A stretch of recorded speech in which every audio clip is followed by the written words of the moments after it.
Hello, everyone, and welcome to another exciting episode of Humans of Pesto. Today, we have the pleasure of interviewing Bajrang, one of our Pesto alumni. Let's dive into his journey and discover how Pesto played a significant role in shaping his career and his learning journey.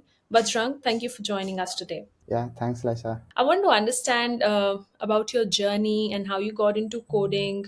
When did you first start coding? What sparked your interest? So, maybe a little bit about it. Yeah, so it's all started from the lockdown thing. So I'm a guy from a EC background. So everyone, when we are in the lockdown time, I started doing the HTML thing.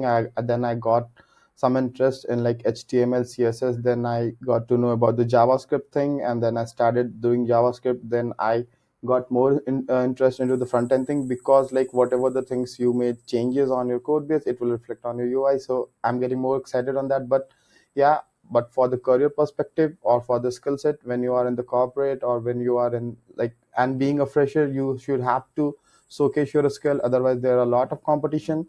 To just tackle that competition, I started like I targeted my thing like, okay, in a month, like in a 4 or 5 months, I want to learn backend thing so I can call myself as a full stack guy.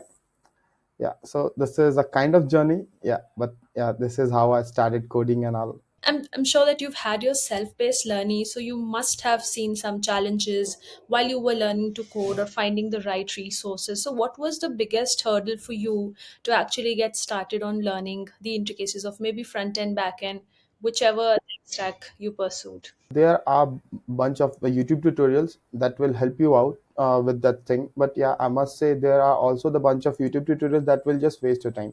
So that was my experience. So I was looking for resources where I can get the exact roadmap. I must say, like the Pesto thing, the learning thing, the video tutorials was fine, but the learning plan, whatever the schedules was given by the Pesto thing, like from the Pesto side, it was really helpful for us, like how to complete your course within a 6 months. What are all the things to be covered in the 6 months? That is really helpful. So that is, I think, the good roadmap for a really a beginner kind of developer.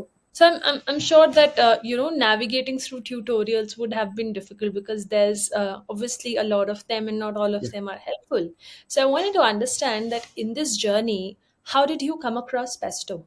Where did you find it? How did you start your journey? Yeah, so I'm in Bangalore.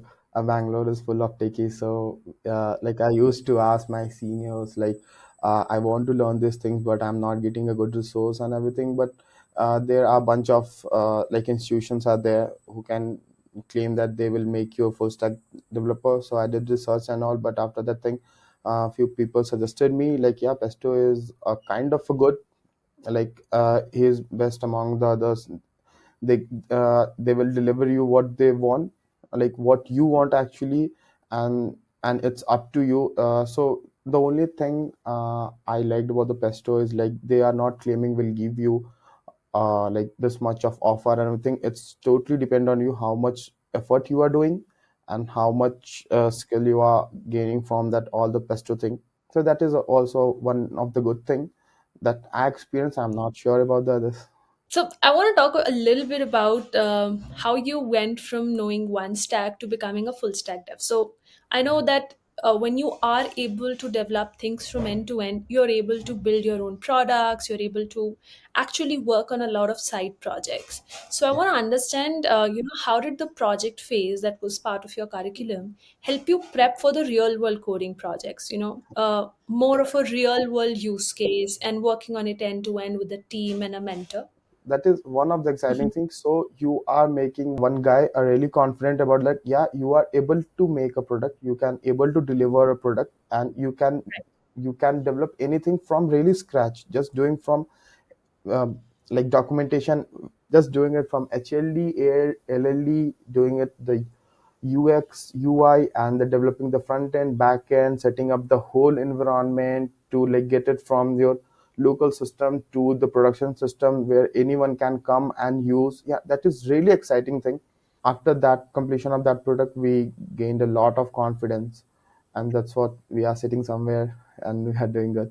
For developers, sometimes it's too difficult to even get started or find a roadmap or sometimes it's also difficult to select what skills you want to go ahead with. How do you want to upskills? So for all the developers and people who are listening to you right now, is there any words of advice that you would give to people in terms of tips or tricks of how they can get started on their journey and upskill themselves as well? Seriously, this is not an easy job. Like effort will be like needed to be given from your side. It's a mandatory thing, yeah. Right. But if you are giving some effort, just be smarter on that. Hmm. I prefer the project thing. Like if you want to build something, if you want to learn something, have hands-on experience. Just go through the theory part just for sake of some time, and then just jump into the live session, some practical things. You will get to learn more about more from the errors. So I'll suggest any new developers like and who wanted to learn, just go through some roadmaps, and there are a bunch of sites who will give you the roadmaps. But instead of following just blindly to the roadmap, just take one stack and stick it to it. Stick it for at least for a month of 2 or 3. Get a good hands-on experience on that. So that is one of my thing. And have habit of reading tech articles related to the tech stack. So that will also help you out there. All right, I think it's been amazing journey that you've treaded on, and I'm sure that there is a lot of things that you would have learned that have brought you here. So I wanted to kind of do a fun rapid fire round with you to get to know you a little better. So are you up for it? Yeah. All right, let's get started. What's your favorite programming language? JavaScript.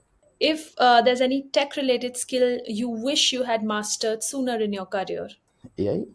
iPhone or Android, iPhone. Mac or PC, Mac. coffee or energy drinks for the late night coding sessions, Black coffee. tabs or spaces for code indentation, Tab. Vim or VS Code, Yeah, VS Code with the dark mode. mechanical keyboard or the regular ones. Mechanical.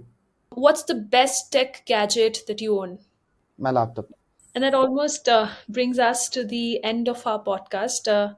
Thank you so much, Bajrang, for sharing your journey with us today. I think it's been a pleasure getting to know your experience and your learning journey. I think a lot of developers will be able to relate with kind of going ahead step by step and not taking shortcuts in their learning journey. So we wish you a lot of success forward. And that's a wrap for this episode of Humans of Pesto. Stay tuned for more inspiring stories. Until next time, keep learning and keep growing. Thank you.